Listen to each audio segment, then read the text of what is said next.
I know there are people who's been cheated on and got hurt from discovering that their partner wasn't loyal, but I believe my case is even worse. And that's because my husband was upfront that he was going to cheat before he even had an affair. Allow me to cheat just for a night, since my ex-girlfriend asked me to spend the night with her. That's what he said. When I responded with, fine, he was thrilled. Thanks! Honesty is indeed the best policy when married. Well, just as my husband said, honesty is the best policy. So I decided to live my life honestly too, just like him. Whatever happens to him, it's not my business anymore. I am Catherine. My boyfriend, whom we'll call Bob, is pretty blunt and can't lie. Plus, he can't refuse anyone when asked a favor, so he's always happy to help out others. That's also what I loved about him. I thought that if I married him, we could be a couple that trusted each other and kept no secrets, which is why I decided to get married to him. One weekend, Bob solemnly said to me, Catherine, you fell in love with my honest nature, right? Yes. That and your inability to refuse a favor, your good-natured personality. Then, Bob slowly pulled out a receipt from his wallet. I wanted to be honest with you, Catherine. I went here after work yesterday. The receipt Bob showed me was from a strip club in Manhattan. The total bill, $1,000? My client insisted on going there, so I couldn't refuse. My boss left me and went home first, so I had no choice but to pay. This is a business expense, right? That's the problem. My company doesn't encourage going out with clients. Then you should have refused to go with them. Catherine, you know I can't say no if someone asks me, right? Other guys hide stuff like this from their wives, even when things like this happen. But I want to be always honest. Catherine, that's what you want too, right? Well, it's better than finding it out later. Exactly. I knew you'd say that, Catherine. Pleased with my reaction, Bob began to shop frequently and spent lavishly. Every time he showed me a receipt and report his spending. Catherine, I saw the wallet I had been eyeing at a mall yesterday, so I went ahead and bought it. What, $500? You already have a wallet. Plus, that's of a high-end brand. I was just looking from outside the store window at first, but one of the staff noticed and lured me inside. They really pushed me to buy it, so I did. You can't spend so much, just out of impulse. But you know, I can't refuse when I get offered things. Right, Catherine? And then, the next day. Catherine, this is from yesterday's night out. Huh? Isn't that quite a lot? Actually, I ended up covering for my colleagues. What do you mean? When I invited them out, they said they were broke until their next paycheck. I couldn't just let them starve, could I? But still, we're also waiting for our paycheck, you know? We both work, and you have savings too, right? You know I can't say no when people rely on me. I can't say no when people rely on me. Bob emphasized that over and over, acting as though being honest meant he could do whatever. On another day, he came to me with a troubled expression. Catherine, is it okay if I go out this weekend? Sure. What's up? Actually, my ex-girlfriend called me saying she's going through a tough time and wanted to talk about it. What? Are you going to meet her alone? Yeah. She said it's something personal. Your ex-girlfriend. The one you showed me on social media the other day, right? Her name was Alice? That's right. She was married too, wasn't she? Don't you think it's strange for her to want to meet with someone who's married too? What, do you not trust me? If I had something to hide, I wouldn't be telling you honestly like this, would I? But don't worry. Besides, I already agreed on seeing her. What? Without even asking me? She came to me for help. How could I say no? Do you think I could ever do that? Fine. Even when meeting his ex-girlfriend Alice, Bob would tell me about it up front. I knew about Alice from before, but I was anxious about letting Bob see her, considering the fact that he can't say no when asked for a favor. And sure enough, my worries came true. Late that night, I got a text from Bob. Catherine, sorry, I only got the chance to text you now. Gosh, I was so worried about you. So, when are you coming home? You'll make the last train, right? Well, it seems I won't be able to come home tonight. You can't come home? Why? Alice, she seems troubled about her husband. She doesn't want to go home tonight. She said she's told her husband that she's staying at her friend's place. I'm a little confused. So you mean she wanted to spend the night with you from the very beginning? Yeah, I guess so. She just wanted to see me today and share her thoughts. She said she wanted to spend the night with me, just like old times. Like old times? You mean when you two were dating? Isn't that cheating? But it's just for tonight, which is why I'm telling you up front.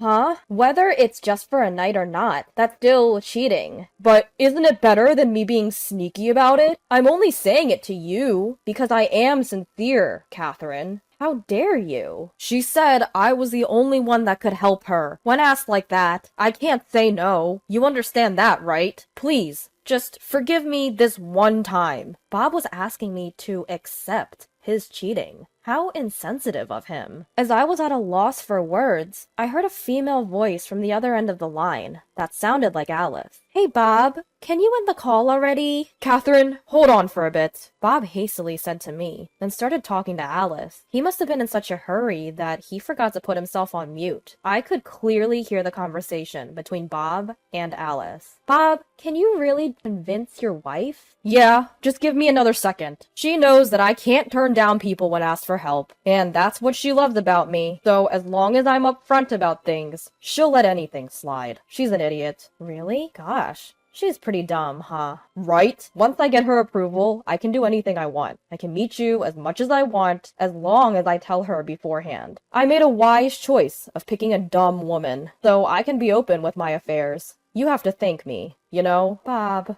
you're so cunning. Yeah, even with money, as long as I have some excuse, she'll let me splurge as much as I want. I'll get you some designer stuff next time. Really? Are you sure? Sure. I'll just say, a rookie begged for it and I couldn't turn him down, and she'll be fine with it. I love you, Bob. I love you too, Alice. Then go on. Convince your silly wife. Quickly. Don't worry about it. I've got this. Holding the phone, my hand started trembling uncontrollably. This was Bob's true feelings. I have been fooled by him this whole time. As I realized this, my feelings for Bob faded away in an instant. Bob got back on the phone, unaware that I had heard it all. Sorry for keeping you waiting, Catherine. Alice said she doesn't want to go home tonight. That's fine. I was just thinking about how it's important to be honest with your partner in a relationship. You can do whatever you want, honey. Thanks, Catherine. I knew you'd understand, said Bob with a happy tone, before hanging up. Right after the call ended, I called someone else. After doing everything I had to do, I was finally able to go to sleep. Bob returned home in a good mood. Catherine, I'm back. Welcome back. I see you're in a good mood. Yeah, I was just appreciating how understanding you are. If I'd come home right away, I would have felt guilty towards Alice. But I hate lying to you, Catherine. That's why I think it was right to tell you the truth. It's important to always be honest about these things. Yes, indeed. Bob, will you continue to be honest with me forever? Of course. I could never lie or keep a secret from you, Catherine. I will tell you everything, honestly. No matter what happens. I hope you keep your words, baby. Just as I said that, the doorbell rang. It looks like he's here. At those words, Bob asked, "Who's here?" Without a word, I invited the visitor into our house. A man entered our living room and immediately shouted at Bob upon seeing him. "You're the one Alice is cheating on me with, aren't you?" Huh? What are you talking about? Right after Bob admitted that he was cheating on me, I texted Alice's husband. Your wife is having an affair with my husband. It seemed that Alice's husband had suspected something was off, and so he believed me without a doubt. And so, he requested to speak with my husband once, and I gave him our address. Bob was flustered as he glanced at Alice's husband and me. To him, Alice's husband said, "I heard from your wife that you were with Alice last night. What's going on? Catherine said that?" Bob seemed to finally grasp the situation. He started making excuses to Alice's husband. No. You've got it all wrong. It's a misunderstanding. A misunderstanding. Yes. I was indeed with Alice last night, but it was just a casual hangout. Like a reunion. Nothing inappropriate happened. Without missing a beat, I chimed in. Bob, have you forgotten what you said earlier? You promised to be honest, right? You told me yesterday it's just for one night. Please forgive my affair with Alice. Didn't you? Upon hearing my words, Alice's husband became even more irate. I knew it! She was cheating on me. Bob probably realized that he couldn't get away with this, and he finally admitted to having an affair. Alice's husband was fuming, demanding for compensation as Bob repeatedly apologized. In the end, Bob had no choice but to swallow whatever conditions the man had thrown at him. Once Alice's husband had a written promise for compensation, he finally left. As soon as we were alone, Bob turned on me. Why the hell did you tell Alice's husband? Because you said we should always be honest, remember? It's not fair if I'm the only one that knows about your affair. Bob couldn't argue with that and suddenly became quiet. Just because Not everyone is as understanding as you, Catherine. Anyway, what's done is done. We need to figure out how to pay off this compensation now. At this rate, we'll never be able to pay it off while maintaining our current lifestyle. He really overcharged us. Well, you had no right to refuse, did you? And it wasn't a situation where we could negotiate the amount, right? But if it's you and me, we can surely overcome this. Catherine, can you take on more work? Why should I? There's a limit to how much we can cut back on living expenses, and my company forbids having side jobs. I think the only option is for you to take on another job to pay off our compensation. That's not what I mean. I'm asking, why do I have to pay for what you did? Well, aren't we a married couple? Aren't we supposed to team up and overcome this together? Don't make me laugh. Why do I have to clean up after your mess? I am the one who got cheated on here. But you approved of me having an affair, didn't you? So you're also responsible to pay compensation. That's ridiculous. If anything, I'm the one who should be demanding alimony. You can't demand alimony while you're married to me. Yes, I can, because I have no intention of staying married to you. What? Why not? Don't you understand? Why don't you reflect on your actions? You used our money because you can't say no to people, and then you cheated on me. Do you think I'll let everything slide just because you don't hide them from me? I am tired of being with an idiot like you. I handed Bob the divorce papers I had prepared. Let's get divorced. Our marriage is over. What? But we've been doing well so far. You're the only one who thinks that. I've been keeping up with your crap and lied about my feelings all this time. From now on, I'm going to be true to my feelings and live my own life. As you said, honesty is the best policy after all. My honest feelings right now are that I want to divorce you as soon as possible. That's it. Catherine, goodbye. Wishing you the best, Mr. Honest Cheater. My bags were already packed. I said everything I wanted to say, grabbed my bags, and left the house. This house will also eventually be subject to property division. For now, I just don't want to see Bob's face anymore. With all this evidence of his affair, I'm sure I'll be able to claim alimony without any problem. It might be nice to stay at a nice place somewhere for a few days while leisurely looking for a new home. Maybe Bob was at a loss for words, because he didn't say anything that day. The next day, as soon as I got to work, I got a call from Bob. Catherine, did you talk about me at your office too? After Bob declared that he was going to have an affair, it wasn't just Alice's husband that I reached out to. I had informed everyone about Bob's affair, his workplace, parents, and relatives, and even his friends. Yes, that's right. If you want to be so honest, it's best to let everyone else know the truth, not just me. At my words, he raised his voice more than ever before. Are you kidding me? There are things that you can and can't say, right? Oh, really? I had no idea you had such standards. So, telling me honestly that you're going to cheat on me, your wife, was a good thing to do by your standards, huh? Catherine, I was wrong. I am reflecting on my actions. Help me. I've been called to the executive office first thing in the morning, and they've decided to send me off to a remote area. Oh, wow. Really? With rumors of my affair circulating throughout the company, it doesn't look like I can work at the headquarters anymore. And I have to repay the damages on top of my salary plummeting. I can't make it without you. Well, you should have thought about my feelings more then. It's too late now. What the hell? I've even apologized to you already. You're partly to blame for me being sent to the countryside. You snitched on me. So I'm not paying you any damages. Oh, wow. I thought you couldn't turn down people by nature. I am asking you to pay alimony, please. You can't turn me down, can you? It depends on the situation, you know. Well, your foolish double standard got you into this. Basically, you brought your own self down. Unfortunately, I won't withdraw my claim for damages. This is something you're legally obligated to pay. You can't avoid it. Fine. I won't ask you for anything anymore. So, you're going to pay me?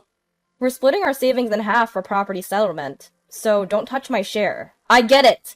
I've done a lot of favors for my friends up to now. If I ask around a bit, I'm sure there'll be plenty who lend me money. I doubt that.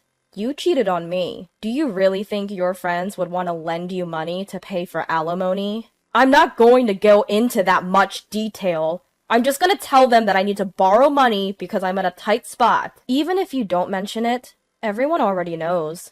Did you tell my friends too? Well, being honest is your policy, right? Stop joking now! I guess I have no choice but to ask my mom. Your mom, huh? Don't tell me. You... Yes, of course. I told your parents everything too. I finally understood that being honest isn't always easy. I was so busy informing your workplace, friends, and parents about your affair while you were out having fun with Alice. I'm screwed! It's all over now! I could hear Bob's despair from the other end of the phone. He was facing a future of living alone in the countryside, unable to rely on anyone, and spending his days repaying damages. All of this was the result of his own actions. He fooled around doing as he pleased, under his motto of being true to oneself. On the other hand, I met another man a few years later, and was now about to get remarried. My new partner is a person who isn't afraid of turning people down, and is always considerate of my feelings. It's the bare minimum. But now that I've broken up with Bob, I've finally realized the importance of having a partner that respects you. This time, it seems like I'll have a happy marriage.